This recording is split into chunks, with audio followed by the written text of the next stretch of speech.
Hello everyone. The conceptual IAS आप सभी का एक बार फिर से स्वागत करते हैं। और जैसा कि आप सभी जानते हैं, इकोनॉमी यूपीएससी के लेवल पे यहाँ पे कंटिन्यू किया गया है। और आज हम यूनिट 1 में ही लेक्चर नंबर 5 पे कुछ चर्चाएं करेंगे, जिसमें सबसे इम्पॉर्टेंट एस्पेक्ट है सकल घरेलू उत्पाद यानी कि जीडीपी। जीडीपी के बारे में हम लोग आज डिटेल से समझेंगे।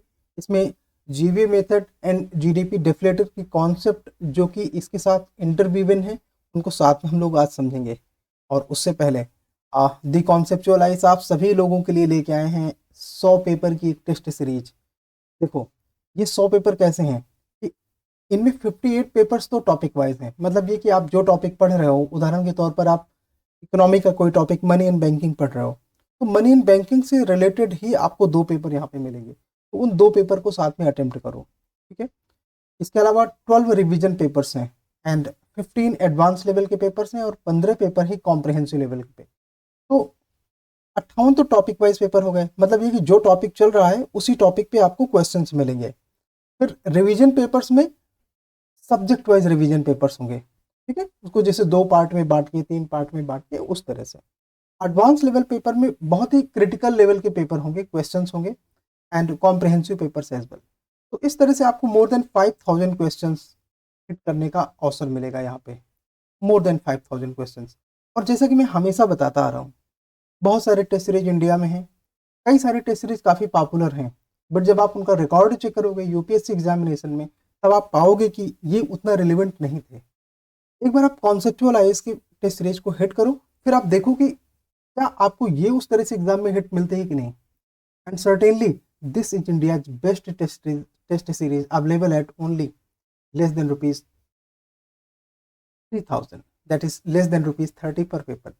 और इसके लिए आपको 2 कॉन्सेप्चुअल आईएएस का ऐप डाउनलोड करना पड़ेगा गूगल प्ले स्टोर से। अपने आप को रजिस्टर करेंगे, टेस्ट सीरीज पर क्लिक करेंगे एंड डेमो पे जाके आप कुछ पेपर्स फ्री पा सकते हैं। रिवीजन पेपर्स डेमो पे आपको फ्री पे मिलेंगे, ठीक है। तो ये आप वहां से देख सकते हैं। इसके अलावा अगर आप फुल टेस्ट सीरीज के एक्सेस चाहते हैं तो आप इसे परचेज कर सकते हैं अभी, ठीक है। और month of December this is 2999। 1 जनवरी से ये प्राइस 4999 हो जाएगी। तो अगर आप दिसंबर में इसे रजिस्टर करते हैं अपने आप को, then it is offer for you. तो वी आर नाउ प्रोसीडिंग आज के टॉपिक पे सकल घरेलू उत्पाद। चलिए, ये हम टेस्ट सीरीज के बारे में डिटेल्स बात कर चुके हैं, आप लोग और डिटेल में यहाँ पे देख सकते हैं एंड गूगल प्ले स्टोर पे आपको डिटेल मिल जाएगी। तो नाउ इकोनॉमी में जब हम ट्रेंड एनालिसिस हमेशा बात करते हैं, इसको स्किप करते हुए आगे चलते हैं। हम लोग इकोनॉमी को 7 यूनिट में पढ़ रहे हैं, ये आपको पता है, जिसमें क्या क्या खत्म हो चुका है। इससे पहले आप यहाँ पे पढ़ चुके हैं यूनिट 3, यूनिट 4 और यूनिट 5। यूनिट 1 हम इस समय कंटिन्यू कर रहे हैं, जिसमें कि आप राष्ट्रीय आय और बुनियादी आर्थिक सिद्धांत की चीजें पढ़ रहे हैं। इकोनॉमी को हम लोग दी कॉन्सेप्चुअल आईएएस में 7 यूनिट्स में पढ़ते हैं, तो पहला यूनिट यहाँ पे कंटिन्यू है, ठीक है। तो सकल घरेलू उत्पाद, जैसे कि हमने पहले भी इसमें चर्चा करी है कि आखिर सकल घरेलू उत्पाद जैसे कॉन्सेप्ट हैं क्या, कैसे आते हैं। तो उसके लिए हमने कुछ बातें जो पहले करी हैं, उनमें ये कि जब आप किसी से कोई वस्तु लेते हैं, कोई सेवा लेते हैं, ठीक है, तो आप उसके सामने कुछ पेमेंट करते हैं रुपए में। इस तरह से एक साइकिल बनती है कि आप कुछ पेमेंट कर रहे हैं, बदले में आपको कुछ सेवाएं मिल रही हैं, ठीक है। तो इस चीज को आप समझ सकते हैं कि एक साइक्लिकल प्रोसेस है, ठीक है, जिसको कि हमने लास्ट क्लास में यानी कि लेक्चर नंबर 4 में पढ़ा सर्कुलर फ्लो के माध्यम से। सर्कुलर फ्लो के माध्यम से हमने इसे पढ़ा, ठीक है। तो जब हम सर्कुलर फ्लो की बात करते हैं, तो इकोनॉमी में गिव एंड टेक ही तो है। आप वस्तुएं या सेवाएं लेते हैं और बदले में उसे पे करते हैं अपनी कंट्री की करेंसी पे। जैसे भारत के केस में ये रुपए है, ठीक है। आप कोई भी एक्टिविटी को चेक करेंगे तो आप पाएंगे कि वो एक सर्कुलर फ्लो है। लेकिन जब हम मॉडर्न इकोनॉमी की बात करते हैं, तो यहाँ पे गुड्स एक ऑर्डिनरी गुड्स नहीं है, अपने आप में ये एक रेंज ऑफ इकोनॉमिक एक्टिविटीज को पास करके आते हैं। इसलिए आज जो सर्कुलर फ्लो है, ये अपने आप में कॉम्प्लेक्स सर्कुलर फ्लो है। मतलब किसी एक का रॉ मटेरियल किसी दूसरे व्यक्ति के लिए फिनिश्ड गुड्स हो सकता है, और वो फिर रॉ मटेरियल के तौर पर किसी और इंडस्ट्री में यूज होता है। जैसे जैसे मान लो कि किसान रबर बनाता है, ठीक है, रबर से कोई एक कंपनी है टायर बनाती है, एमआरएफ, ठीक है, और इस टायर से कोई दूसरी कंपनी है वो कार बनाती है, ठीक है। तो कार मेकर के लिए टायर अपने आप में रॉ मटेरियल है, जबकि टायर बनाने वाले के लिए टायर अपने आप में फिनिश्ड गुड्स है। तो इकोनॉमी अपने आप में इस तरह से बहुत ही कॉम्प्लेक्स हो जाती है। तो जब हम किसी कंट्री की पूरी इकोनॉमी को किसी एक नंबर में चेक करना चाहते हैं तो वो नंबर है जीडीपी, ठीक है। एक देश की जो पूरी अर्थव्यवस्था है वो कितनी बड़ी है, जैसे ये कहा जाए कि भारत की अर्थव्यवस्था कितनी बड़ी है, तो मोर देन 4 ट्रिलियन डॉलर की है, ठीक है। तो ये अपने आप में एक नंबर है। तो इसने भारत में सभी प्रकार के उत्पादों को, खास तौर से अंतिम उत्पादों को जो फिनिश्ड गुड्स हैं, उनकी अपने आप में अकाउंटिंग करी होगी, जिसके बाद इसे पता चला होगा कि हाँ भारत की जीडीपी कितनी है, ठीक है। तो जीडीपी एक निर्दिष्ट समय अवधि में, एक स्पेसिफाइड टाइम पीरियड में, तो ये निर्दिष्ट समय अवधि कितनी है, तो भारत के केस में ये है 1 अप्रैल से लेकर 31 मार्च तक, ठीक है। तो भारत में ये जो निर्दिष्ट पीरियड है वो इतना लंबा है, अपने आप में ये 1 साल का है। तो जैसे 1 अप्रैल 2023 से बात करें तो ये अकाउंटिंग की जाएगी 31 मार्च 2024 तक, ठीक है। तो इस तरह से 12 महीने का अंतराल हो जाता है, पीरियड हो जाता है। अब एक बात बताओ, अगर ये 12 महीने के अंतराल की बात करी जाए तो ये स्टॉक होगा कि फ्लो, कमेंट करके बताओ। कोई दिक्कत आती है तो आप पूछ भी सकते हो, ठीक है। स्टॉक होगा या फ्लो, तो जीडीपी स्टॉक है या फ्लो, ये आपको पता होना चाहिए, ठीक है। चलिए, तो अच्छा, दूसरी बात, इसमें एक निर्दिष्ट समय अवधि है, यानी कि स्पेसिफाइड टाइम पीरियड का ध्यान रखना होता है। दूसरा, इसमें एक डोमेस्टिक टेरिटरी की बात होगी, ठीक है। जैसे कि मान लो भारत के केस में, भारत अपने आप में वो डोमेस्टिक टेरिटरी है, ठीक है। तो उस डोमेस्टिक टेरिटरी, अब ये डोमेस्टिक टेरिटरी नॉर्मली देश नहीं है, आप देश को डोमेस्टिक टेरिटरी नहीं समझ सकते क्योंकि ये एक कॉम्प्लेक्स टर्म है। चलो इसको हम लोग समझेंगे कि डोमेस्टिक टेरिटरी या इकोनॉमिक टेरिटरी क्या होता है, जहां की सभी उत्पादों की अकाउंटिंग करके आप जीडीपी की गणना करते हैं। तो ये देश से थोड़ा अलग है, नेशन से थोड़ा अलग है, ठीक है, स्टेट से थोड़ा अलग है, नेशन स्टेट से भी अलग है इकोनॉमिक टेरिटरी, ओके। तो इस इकोनॉमिक टेरिटरी में उत्पादित सभी वस्तुएं और सभी प्रकार की सेवाओं की अकाउंटिंग हमें करनी होती है, तो उसे हम जीडीपी कहते हैं। लेकिन इसमें वस्तुओं को सिर्फ अंतिम मूल्य यानी कि फिनिश्ड गुड्स को ही अकाउंटिंग में लाया जाता है। जो इंटरमीडिएट स्टेज में है, जो प्रोसेसिंग के स्टेज में है, जो अभी फिनिश्ड गुड्स नहीं है, जो अभी अंतिम मूल्य की अवस्था में नहीं है, उनकी अकाउंटिंग नहीं करी जाती है। तो अगर कोई वस्तु इंटरमीडिएट स्टेज में है तो उसकी अकाउंटिंग यहाँ पे नहीं होगी, ठीक है। आप समझते हैं, जैसे मान लो कि वर्ष 2023 में महिंद्रा एंड महिंद्रा ने एक कार बनाना शुरू किया, ठीक है, और 2025 तक ये कार अभी तैयार नहीं है।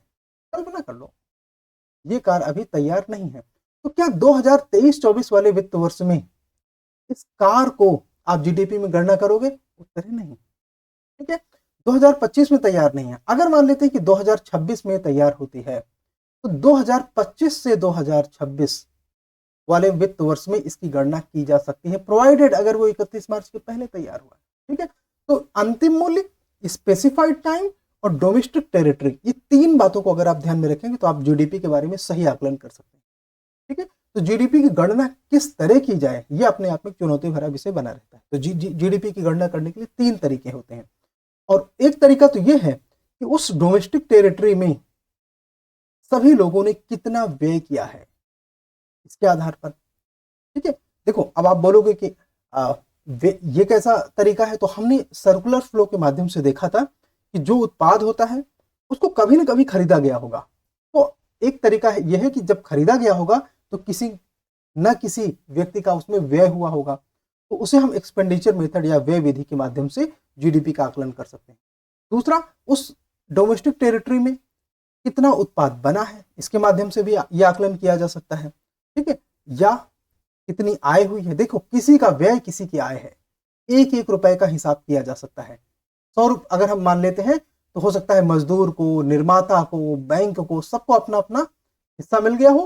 तो इस तरह किसी का व्यय, किसी का आय है, तो इसे हम आय विधि से हम इसकी गणना कर सकते हैं। इनकम मेथड से भी हम जीडीपी की गणना कर सकते हैं। ये 3 मेथड है जिनके बारे में हमने कल सर्कुलर फ्लो में हल्का सा हिंट लिया था। आइए व्यय विधि के माध्यम से जीडीपी की गणना कैसे करते हैं समझते हैं। तो अर्थव्यवस्था में जिन भी वस्तुओं एवं सेवाओं का उत्पादन किया जाता है, अंततः अर्थव्यवस्था के 4 क्षेत्रों द्वारा उनकी खरीद की जाती है। अब ये 4 क्षेत्र कौन से हैं? तो एक है घरेलू क्षेत्र, जिसे हाउस होल्ड्स कहते हैं। दूसरा सरकारी क्षेत्र, जिसमें गवर्नमेंट आता है। निजी क्षेत्र, प्राइवेट सेक्टर, बाहरी क्षेत्र, विदेशी क्षेत्र। ठीक है, विदेश, एक्सटर्नल, फॉरेन कंट्री। तो घरेलू क्षेत्र में कौन है? देखो, घरेलू क्षेत्र में वो होता है जहां पे एक ग्रुप ऑफ मेंबर एक किचन शेयर करते हैं, एक छत के नीचे रहते हैं। ये बेसिक फीचर होते हैं जो कि आइडेंटिफाई करता है घरेलू क्षेत्र को। ठीक है, तो क्या घरेलू क्षेत्र और निजी क्षेत्र में कोई एक व्यक्ति कॉमन हो सकता है? हाँ, हो सकता है। जैसे रिलायंस अपने आप में निजी क्षेत्र का उदाहरण है। रिलायंस कंपनी है, आप सभी जानते हैं, तो ये अपने आप में निजी क्षेत्र का उदाहरण है। लेकिन मुकेश भाई ये अपने आप में घरेलू क्षेत्र को प्रतिनिधित्व करते हैं। ठीक है, तो इस तरह से हम चीजों को जब आइडेंटिफाई करेंगे तो हमें पता चल जाएगा कि हाँ, घरेलू क्षेत्र और निजी क्षेत्र अलग अलग हो सकते हैं। तो घरेलू क्षेत्र में क्या, क्योंकि हम व्यय की बात करते हैं, तो व्यय कहां से होता है? कंजम्पशन से, खपत से। जब कोई परिवार कुछ खाने पीने पहनने के लिए खर्च करता है तो उसे हम कंजम्पशन कहते हैं। तो उसे हम सी से डिनोट करेंगे। ठीक है, उसी तरह सरकारी क्षेत्र, तो सरकारी क्षेत्र का व्यय 2 तरीके से होता है। एक सरकारी क्षेत्र का कंजम्पशन, खपत, है ना, सरकार के अंग जो होते हैं वो जो कंज्यूम करते हैं, खाते पीते पहनते हैं, वो हो गया। दूसरा सरकार का एक और व्यय है, वो है निवेश। ठीक है, और उस निवेश में जो कैपिटल वो लगाती है, जो पूंजी लगाते हैं, तो उस तरह की पूंजी को हम यहाँ पे जोड़ेंगे।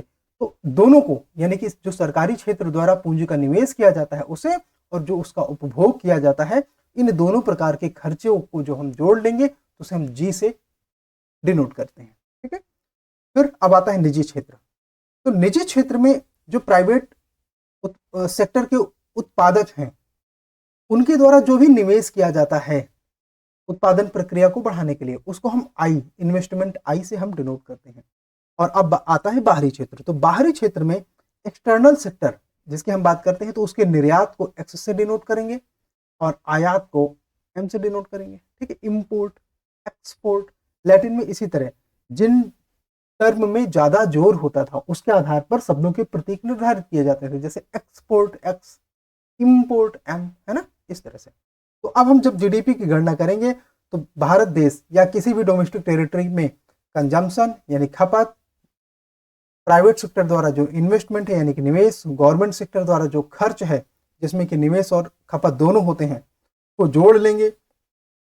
इसके अलावा जो भी हमारा निर्यात होता है, जब हम निर्यात करेंगे तो वस्तु बाहर जाएगी विदेश, वहां से हमको पैसा अपने देश में या डॉलर अपने देश में आएगा, तो उसको हम जोड़ेंगे। और जो आयात होगा उसे घटा देंगे। क्यों? क्योंकि जैसे मान लो भारत का कोई व्यक्ति है, उदाहरण के तौर पर नरेंद्र मान लो, नरेंद्र अगर विदेश से कोई टोपी खरीदता है तो उसके लिए वो भारत का रुपया विदेश में भेजेगा, वहां से टोपी लेके आएगा, तो हमारा रुपया कम हुआ, है ना। तो ऐसी कंडीशन में हम इसे कम कर देंगे, तो इसलिए हम इसे यहाँ पे इंपोर्ट को माइनस कर देते हैं। ठीक है, तो यदि सरकार है लेकिन अर्थव्यवस्था पूरी तरह से बंद हो, बंद का मतलब कोई आयात या निर्यात नहीं हो रहा, ठीक है, तो ऐसी कंडीशन में जब कोई आयात या निर्यात नहीं होता है तो ऐसी स्थिति में जो जीडीपी होगा उसमें ये एक्सपोर्ट और इंपोर्ट हटा देंगे, तो सीआईजी यानी कि consumption, investment and government expenditure, इन तीनों को मिलाकर जीडीपी गणना हो जाएगी। ठीक है, ऐसा जैसे नॉर्थ कोरिया के केस में हम ये बात कह सकते हैं उत्तर कोरिया के संबंध में। ठीक है, हालांकि उत्तर कोरिया इतना भी बंद नहीं है, ऐसी अर्थव्यवस्थाएं पहले राजवंशों के समय हुआ करती थी कभी कभी, अभी तो ऐसी अर्थव्यवस्थाएं ना के बराबर एग्जिस्ट करती हैं। तो जीडीपी व्यय विधि से हमको ये यहाँ पे जीडीपी की गणना करना पता चल गया। ठीक है, ओके, एंड आइए एक क्वेश्चन देख लेते हैं। यदि बंद अर्थव्यवस्था, एक बंद अर्थव्यवस्था एक ऐसी अर्थव्यवस्था है जिसमें, अच्छा ये यूपीएससी ने पूछा था, पैसे की आपूर्ति पूरी तरह से नियंत्रित है, चेक करके बताओ। ठीक है, दूसरा घाटे के वित्त की व्यवस्था होती है, इज दैट, या केवल निर्यात होता है, या ना तो कोई निर्यात होता है ना तो कोई आयात होता है ये, ठीक है। कमेंट करके बताइए, अगर आप बता पाते हैं इट्स ग्रेट। चलिए, इस तरह से हमने व्यय विधि से जीडीपी की गणना करना समझ लिया है। आइए आप देखते हैं उत्पाद विधि से जीडीपी की गणना कैसे होगी।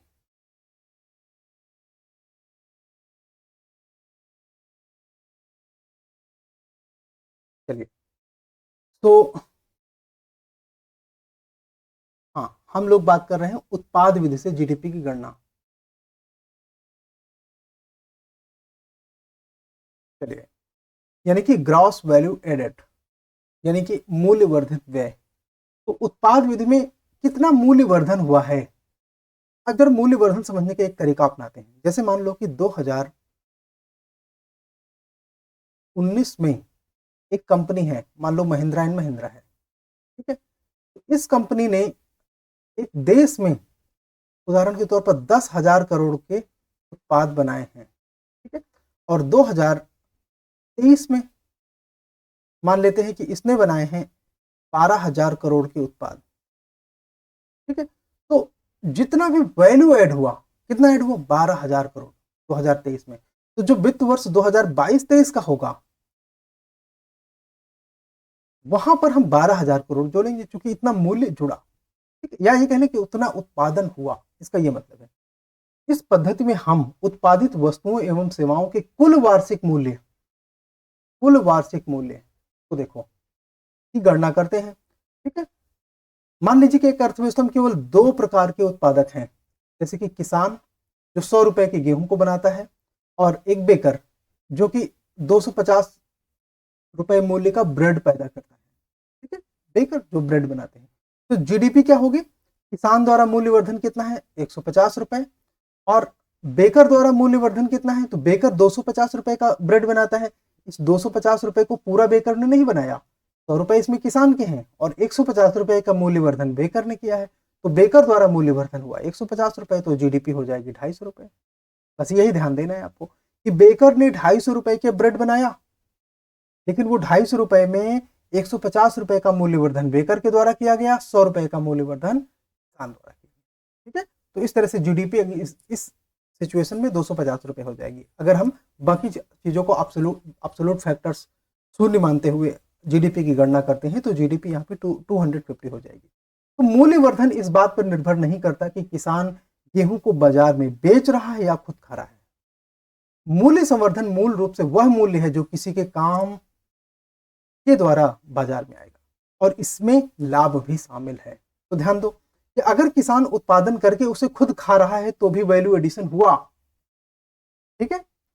अगर, हाँ, अब दूसरी बात, किसान उसे खा रहा है, तो जिस समय वो खा रहा है, ध्यान दो, जिस समय वो गेहूं को खा रहा है, तो ये अपने आप में एक मार्केट एक्टिविटी है, क्योंकि अगर किसान ने उत्पादन नहीं किया होता तो वो बाजार से खरीद के खा रहा होता। इसलिए चाहे वो खा रहा हो चाहे वो बेच रहा हो, जीडीपी में उसकी गणना होगी, ठीक है। और इसमें लाभ भी शामिल है, ये बात ध्यान दिया जाएगा, ठीक है। जो भी प्रॉफिट या लॉस होंगे वो इसमें शामिल है। लॉस होगा तो माइनस होगा, लॉस होगा तो माइनस होगा, हानि होगी तो माइनस होगा, लाभ होगा तो प्लस में जुड़ेगा, क्योंकि उत्पादन को आसान बनाने के लिए सरकार को सब्सिडी देती है, ठीक है। सरकार को सब्सिडी देती है ताकि उत्पाद को सस्ता बनाया जा सके, ठीक है। तो उसे हम उत्पाद सब्सिडी सब्सिडी या प्रोडक्ट सब्सिडी कहते हैं। उन लाभों के विरुद्ध जो सरकार आपको देती है, जैसे आपको सरकार ने सब्सिडी दी, उदाहरण के तौर पर किसानों को फ्री में इलेक्ट्रिसिटी अगर देती है तो, या फ्री में वाटर अगर देती है सिंचाई के लिए, या सस्ता उर्वरक देती है, तो इनके विरुद्ध सरकार कुछ कर लगा सकती है, ठीक है। तो उन वो कर दो तरह के होते हैं, एक उत्पादन कर होता है, एक उत्पाद कर होता है, ठीक है। सब्सिडी भी दो तरह की इस तरह से होगी, एक उत्पादन सब्सिडी होगी और एक उत्पाद सब्सिडी होगी, ठीक है। तो इस तरह से सरकार अपनी कुछ न कुछ सक्रिय भूमिका निभाती है। Production and product tax, production and product subsidies, दोनों के माध्यम से, ठीक है। अब देखो, production subsidies and product subsidies क्या है, ये ब्रीफ में हम थोड़ा सा यहाँ समझ लेते हैं। जैसे कि मान लो कि सरकार कार बनाने वाली कंपनियों को फ्री में बिजली दे, फ्री इलेक्ट्रिसिटी दे, ठीक है। तो ये उत्पादन को सस्ता करेगा ना। अब मान लीजिए कि उत्पादन को सस्ता होने के बाद 10 लाख रुपए की कार बन गई, ठीक है, 10 लाख रुपए की कार बन गई। तो अब अगर इस कार को सरकार और सस्ता करना चाहती है और बाजार में सरकार ने 1 लाख रुपए की और सब्सिडी दे दी और बाजार में कार बिकी 9 लाख रुपए की, उत्पादन में तो उस उत्पादन के दौरान तो उसकी कार की कीमत 10 लाख थी, लेकिन बाजार में 9 लाख रुपए की, यानी कि 1 लाख रुपए सरकार ने और सब्सिडी दे दी। तो ये उत्पाद सब्सिडी या प्रोडक्ट सब्सिडी है, प्रोडक्ट सब्सिडी। और दूसरा, उत्पादन के दौरान, प्रोडक्शन के दौरान जो सब्सिडी दे रही है सरकार, उसे हम प्रोडक्शन सब्सिडी कहते हैं, जैसे कि फ्री इलेक्ट्रिसिटी। अब देखो उसी तरह टैक्सेस होते हैं, आइए देखते हैं कैसे कुछ, जैसे लैंड रेवेन्यू, स्टाम्प, पंजीकरण शुल्क, इसके अलावा टैक्स ऑन प्रोफेशन, ये सब उत्पादन टैक्स हैं, प्रोडक्शन टैक्स हैं, ठीक है। प्रोडक्ट टैक्स क्या होता है, मान लो सरकार कार की बिकती समय, जैसे ये 9 लाख रुपए की कार आई ना बाजार में, इस 9 लाख रुपए में सरकार ये मान लो कि 10% अगर टैक्स जोड़ दे, ठीक है, अगर सरकार 10% टैक्स जोड़ दे तो ये कार 9,90,000 की हो जाएगी, 9,90,000, सॉरी ऐसे इस तरह लाख में ही लिखेंगे तो 9,90,000 की कार तैयार हो जाएगी, है ना। तो ये है basically production tax, product tax, production subsidies, product subsidies, ठीक है। आइए आप सबको एक एक करके देखते हैं। तो इस तरह से उत्पाद विधि में या वैल्यू एडेड मेथड में जीडीपी की गणना कैसे करेंगे, आइए देखते हैं। तो ऐसे में जीडीपी की गणना करने के लिए हम जो 4 कारक है उत्पादन से, उनके द्वारा जो भी मूल्यवर्धन किया गया उसको जोड़ देंगे सबसे पहले। तो सकल मूल्यवर्धन जो कि उत्पादन के 4 कारक, उत्पादन के 4 कारक कौन है, हिंट के लिए यहाँ पे capital, entrepreneur, land and labour, CELL लिखा गया है, ठीक है।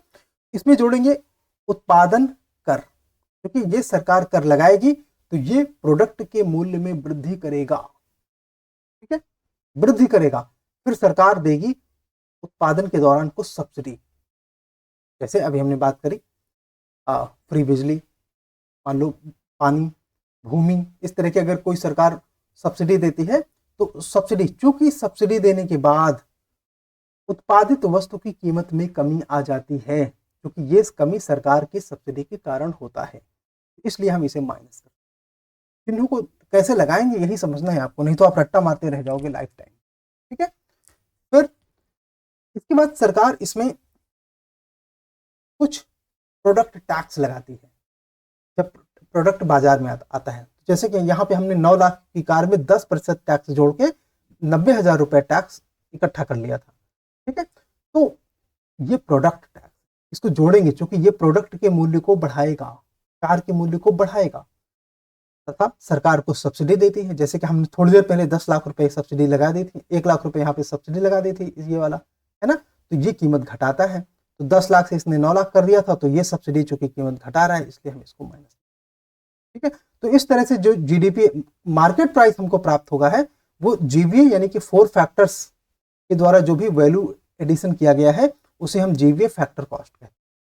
सीधी बात करें तो जो 4 फैक्टर्स, उत्पादन के 4 कारक हैं, उनके माध्यम से जो मूल्यवर्धन किया गया उनको हम जीवीए फैक्टर कॉस्ट कहते हैं, cross value added factor cost, मूल्यवर्धित फैक्टर कॉस्ट, ठीक है, ये कहते हैं। अब हम इसमें जितने भी इनडायरेक्ट टैक्सेस हैं, इनडायरेक्ट टैक्सेस कौन कौन से हैं, तो production tax and product tax दोनों मिलाकर हम इनडायरेक्ट टैक्सेस कहते हैं, इनको जोड़ देंगे क्योंकि ये कार की कीमत बढ़ा रहे हैं। और सब्सिडीज, प्रोडक्ट सब्सिडीज और प्रोडक्शन सब्सिडीज, दोनों तरह की सब्सिडी इस कार की कीमत को घटा रही है, इसलिए हम इसे माइनस कर देंगे। ये चिन्ह कैसे लगाना है यही आपको समझना है, रट्टा नहीं मारना है, ठीक है। तो इस तरह से हमको जीडीपी वैल्यू एडेड मेथड से पता चल गई, ठीक है, या जीवीए मेथड से हमको पता चल गई। अब तीसरा एक बहुत आसान है, आय विधि से जीडीपी कैसे निकालेंगे, तो उसका तरीका बहुत ही आसान है कि जो भी उत्पादन के 4 कारक हैं उनको जो भी आय होती है तो उनको हम एक साथ अगर जोड़ लें तो हमको आय विधि से जीडीपी, ये थोड़ा पुराना मेथड है, अब इसका ज्यादा उपयोग नहीं किया जाता है। आइए समझ लेते हैं कि कैसे आए, तो आय विधि से कैसे निकालते हैं। तो उत्पादन के 4 कारक कौन है, चल फिर से लिखो, कैपिटल, कैपिटल को क्या मिलेगा, एंटरप्रेन्योर को क्या मिलेगा, प्रॉफिट, ठीक है। लैंड, लैंड को क्या मिलेगा, रेंट, किराया, लेबर को मिलेगा वेज, कैपिटल को मिलेगा इंटरेस्ट, ठीक है। तो इस तरह WRIP यानी कि रिप, ये हमारा जो है इसको जोड़ देते हैं तो profit, interest, rent and wages, इसको जोड़ देंगे तो आय विधि से हमको जीडीपी मिल जाएगी, ठीक है, इजी है ना। तो हमने डोमेस्टिक टेरिटरी का एक पीछे कॉन्सेप्ट देखा था, जीडीपी का टॉपिक यहाँ पे हमारा कॉन्सेप्ट स्टैब्लिश हो गया है। इसके बाद हम देखते हैं डोमेस्टिक टेरिटरी, इकोनॉमिक टेरिटरी जो हमने पीछे बात करी थी, तो उसको कैसे बोलेंगे। तो जैसे हम नेशन स्टेट बोलते हैं उसकी एक फ्रंटियर होती है, एक बाउंड्री होती है ना। तो उस बाउंड्री के अंदर उत्पादित की जाने वाली सभी चीजों को हम इसमें जोड़ेंगे, ठीक है, देश की जो सरहदें होती हैं।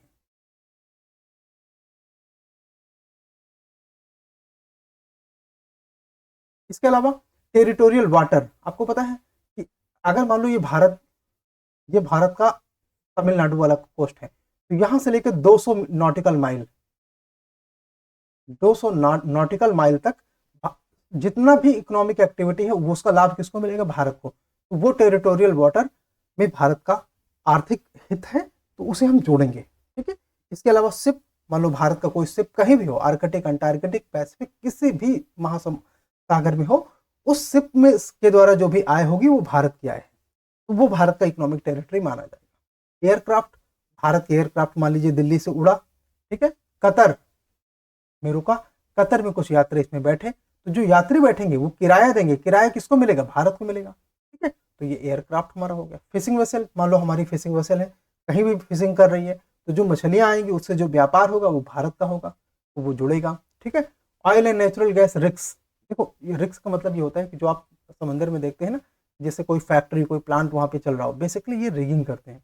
तो वहां पर रिगिंग करने का मतलब क्या है कि पानी के नीचे पाइप डालेंगे और फिर नीचे जो सॉइल होगी उसमें पाइप डालेंगे और उसके नीचे से जाके यहाँ पर गैस, ऑयल जो भी है उसको एक्सट्रैक्ट करेंगे, ऊपर लाएंगे, ठीक है। ये इनका मेनली काम होता है रिक्स का।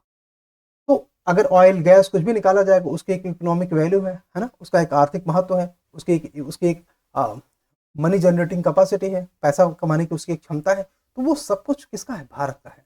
तो ये जितने रिक्स होते हैं इनके द्वारा जो भी आय होती है उनको जोड़ा जाएगा, ठीक है। फ्लोटिंग प्लेटफॉर्म, जैसे मान लीजिए क्रूज, है ना, जो भी पानी में कहीं भी फ्लोटिंग प्लेटफॉर्म्स होते हैं, जैसे मान लीजिए पानी में कोई सोलर प्लांट है तो उसकी भी इकोनॉमिक वैल्यू है ना, तो उसके द्वारा भी जो भी आर्थिक गतिविधियां होंगी उनको जोड़ा जाएगा। एम्बेसीज, जैसे भारत का एम्बेसी मान लो यूएसए में है, ठीक है, उसने कोई कल्चरल प्रोग्राम किया, इसका इंडियन एम्बेसी है, कल्चरल प्रोग्राम किया, नाच गाने कुछ भी, उसमें टिकट बटोरे गए, टिकट के माध्यम से मान लेते हैं कि 1 लाख रुपए इकट्ठा हुए, तो ये किसका है, भारत का है, ठीक है, क्योंकि एम्बेसी भारत की है, भले वो अमेरिका में हो। तो इस तरह से एक देश की एम्बेसी दुनिया के किसी भी देश में हो, लेकिन एम्बेसीज जो हैं वो हमारे अपने देश का एक टेरिटरी माना जाता है। कंसुलेट्स, एम्बेसीज की तरह कंसुलेट्स होते हैं, इसकी इसी तरह से मिलिट्री स्टैब्लिशमेंट, जैसे मान लीजिए कि भारत की आर्मी कहीं पे ऑपरेट है, वो काम कर रही है, फॉर एग्जांपल यूएस की आर्मी जो है दुनिया के करीब 38 देशों में प्रेजेंट है, ठीक है। तो जो आर्मी को जो भी इकोनॉमिक प्रॉफिट होंगे, गेन होंगे, वो सारी चीजें अमेरिका में जाएंगे, ठीक है। तो इस तरह से जिस देश का की आर्मी होगी उसके द्वारा जो भी स्टैब्लिशमेंट बनाए जाएंगे, उससे जो भी उनकी आय होगी, पैसा कमाएंगे या डॉलर कमाएंगे, वो उस देश में जाएगा, ठीक है। तो इस तरह से इतनी चीजों को हम डोमेस्टिक या इकोनॉमिक टेरिटरी में जोड़ कर चलते हैं। इनकी पहचान क्या है, सब जगह उस देश का झंडा यूज होता है। जितनी चीजें हमने यहाँ पे पढ़ी हैं इन सभी जगहों में, जैसे ये भारत की बात करें तो भारत के इतने प्लेसेस में भारत का झंडा प्रतीक के तौर पर यूज होता है, तो ये हमारी पहचान होती है कि ये हमारी इकोनॉमिक टेरिटरी है, ठीक है। एक क्वेश्चन देख लेते हैं कि घरेलू क्षेत्र जीडीपी में निम्नलिखित में से कौन से शामिल हैं, ठीक है। तो राजनीतिक सरहदें हैं, विदेशी भूमि में भारतीय दूतावास हैं, इसके अलावा प्रादेशिक जल, यस, तो टेरिटोरियल वाटर, सभी 1 2 3 इसका आंसर होना चाहिए, ठीक है, 1 2 3,